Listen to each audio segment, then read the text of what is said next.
Hello everyone and welcome back to the Unexplored Mojave. The Army of Otters here, and welcome to a special 100th episode of the Unexplored Mojave. I really cannot believe we made it this far, so thank you to everyone who has supported this channel and this series. Today we're going to be looking at the Sierra Madre Casino along with the villa, the small town beneath the Sierra Madre. Now of course this is part of the Dead Money DLC. This was recommended to me and talked a lot about a long time ago by B0sch1312. Now, doing the Dead Money DLC was a little bit tricky. One, this DLC is kind of controversial as far as New Vegas is concerned. Some people like it, many people hate it, and I'm kind of in between. And also, I wasn't entirely sure about what to cover in this video. So I want to cover some glitches, some secrets, and take an in-depth look at some of the characters that this DLC has to offer.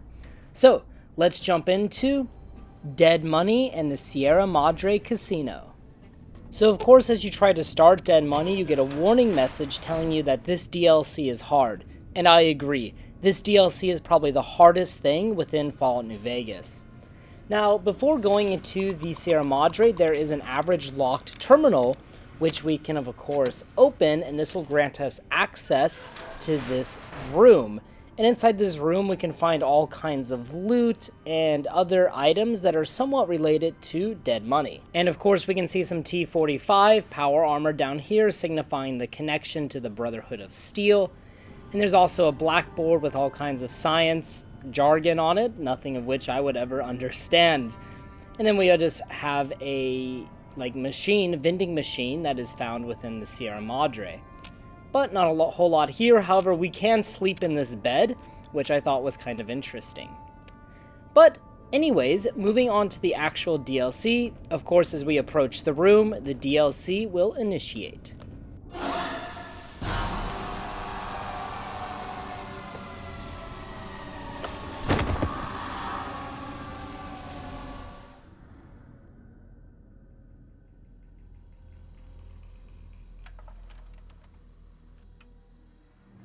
Now, while many people do not like Dead Money so much, I do have to say this DLC is aesthetically very pleasing or very well done.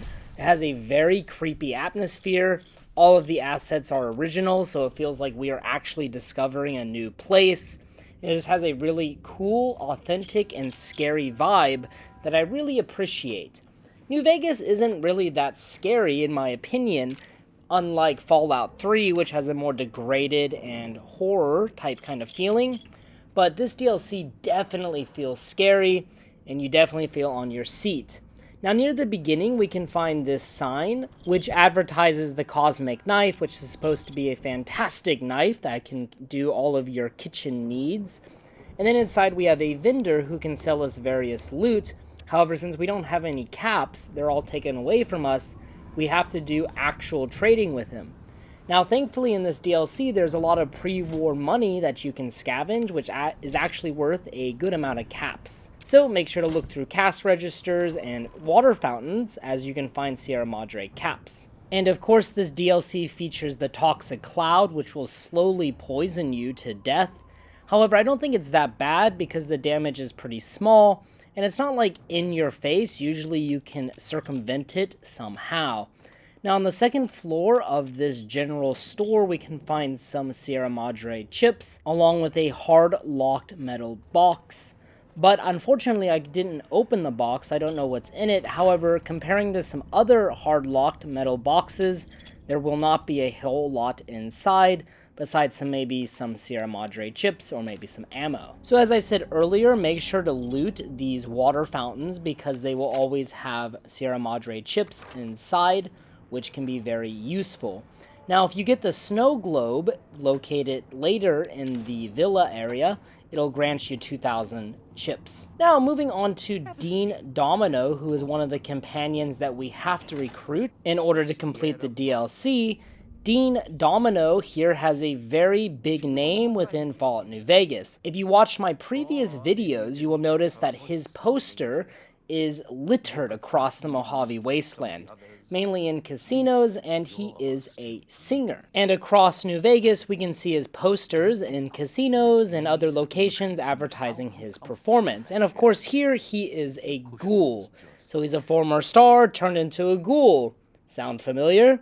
Anyways, he is actually based on the real-life singer of Dean Martin and Fats Domino. Dean Martin is, of course, a very famous American singer who was active from the 1930s all the way to the 1990s, and he sang the song Ain't That a Kick in the Head, which is one of the themes of Fallout New Vegas.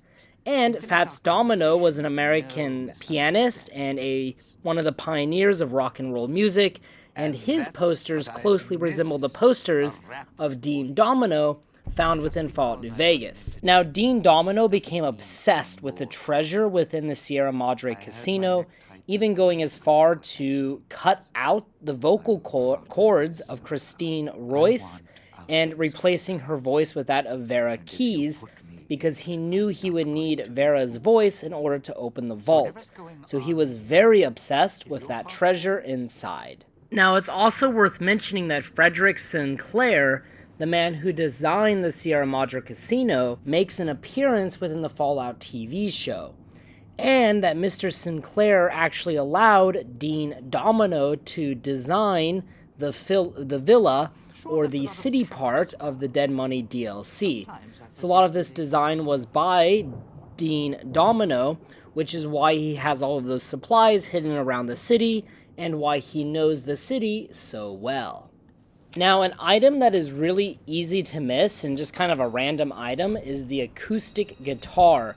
Now, you can actually steal this item within Fallout New Vegas, but if you want to acquire it without stealing, the only way to do it is in this DLC.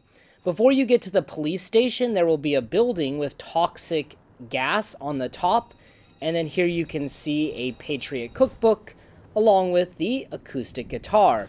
So definitely make sure to grab that during your playthrough so you don't have to steal it, and there's only 3 of them within all of Fallout New Vegas. Now, the next character we have is Dog and God. Now, this is the same character, but this character has split personalities. God is more intelligent and more conniving, whereas Dog is more obedient, especially towards Father Elijah, and is just more of a brute who does not have as much intellect. Now, according to Chris Avellone, this character was based on Dr. Jekyll and Mr. Hyde, and particularly the depiction of Mr. Hyde in the comic book, The Lead of Extraordinary Gentlemen, and it's very easy to see the resemblance of Dr. Jekyll and Mr. Hyde within this character. Now, the last of the companion characters is Christine Royce, and as you can see, this interaction for me got glitched as I got phased into Dean Domino, so kind of funny. But as we mentioned earlier, Christine actually had her vocal cords removed, and this was Dean Domino's doing because he knew he would need Vera Keys' voice in order to open the vault. And we'll talk more about Vera later in this video. But Christine was a Brotherhood of Steel scribe who was investigating the Sierra Madre before everything went bad and she was kidnapped.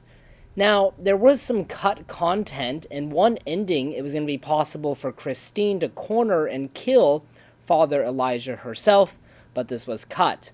Also, her character was originally going to appear within the Van Buren project, but obviously that project, the original Fallout 3, never came to fruition. So, some interesting facts about this character, and of course she is a mute or silent throughout much of the first half of Dead Money. Now, I also wanted to talk about the Ghost People, the main enemy found within the Dead Money DLC. Now, these are mutated humans that are extremely old, and they're very difficult to kill. But how did they come to exist? So actually, during the construction of the villa, Frederick Sinclair, the man who we mentioned earlier and designed the Sierra Madre Casino, and executives of the Big MT signed an agreement to conduct research on construction workers within the villa. They used a chemical called Z43, and this chemical turned to be extremely toxic, and then it mutated many of these workers, and is still found within the villa. And of course, we still don't know a lot about the ghost people, but Dean Domino speculates that they are probably similar to feral ghouls, but perhaps a little bit more intelligent because they can use weapons, unlike feral ghouls. And moving on to some Dr. B0sch glitches, moving to Salida del Sol south, there is a map exit glitch that we can use to explore the outside area a little bit. Now, this glitch is kind of pointless. It doesn't really benefit us in any way, but we can just use it for exploring. So next to the Salida del Sol house, which is the entrance to the northern part, we can take this wooden crate and simply place it on the railing here. And then by jumping up on the wooden crate like so, we can actually reach this next part of the roof. Then just following this path, we can easily get outside of the map. But like I said, unfortunately, there's nothing really on the outside part of the map. But of course, it's always fun to explore and see what we can do. Kind of that Dr. B0sch type feeling. Now, unfortunately, we cannot interact with anything on this part of the map. And somehow, Dog got to me, but I have no idea how he got outside the map too. Now, we can see like ghost people and stuff wandering around, but we cannot touch them. Now, interestingly enough, we can grab the cloud residue, but we cannot take anything else. So I'm not sure why that is accessible. But like I said, you cannot interact with the world inside the map. So this glitch is pretty pointless, but I thought it was pretty cool nonetheless. And we can see a different perspective of the map and just see something that not many people get to see. And one last thing I wanted to point out is the location of the snow globe. Now, the Sierra Madre snow globe is very easy to miss. So in Salida del Sol North, you'll want to follow this path in order to find this hole in the wall. And then there you can see the snow globe on the floor.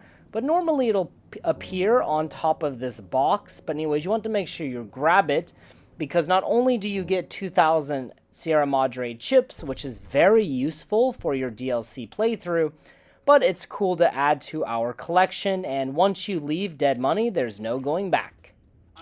Now, moving on to the inside of the Sierra Madre Casino, it's a really good idea to go gambling here, because you can exchange the chips, the Sierra Madre chips, for pre-war money. So you can get around 100,000 caps by gambling within the Sierra Madre. So make sure you have a good luck skill and get yourself some caps. Now, of course, the Sierra Madre Casino was built by Frederick Sinclair, and it featured hologram security, which is very annoying if you've ever played this DLC. Now, when the bombs fell, the hologram security killed all of the patrons within the casino.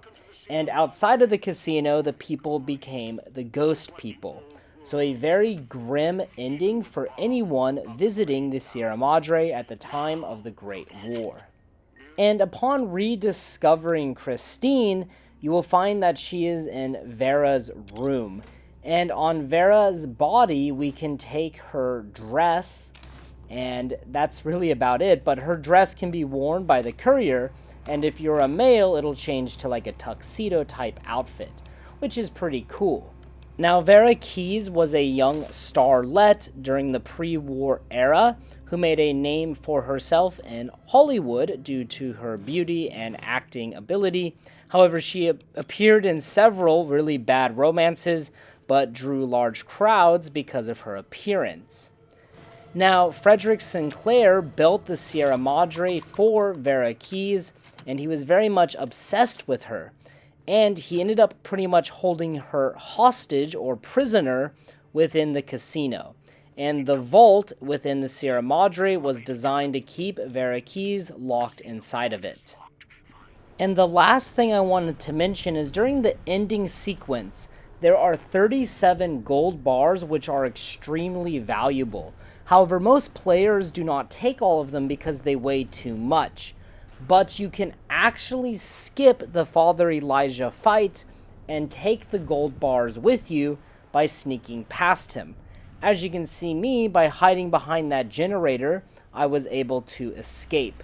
Basically, as Father Elijah approaches the vault, you want to make a run for it.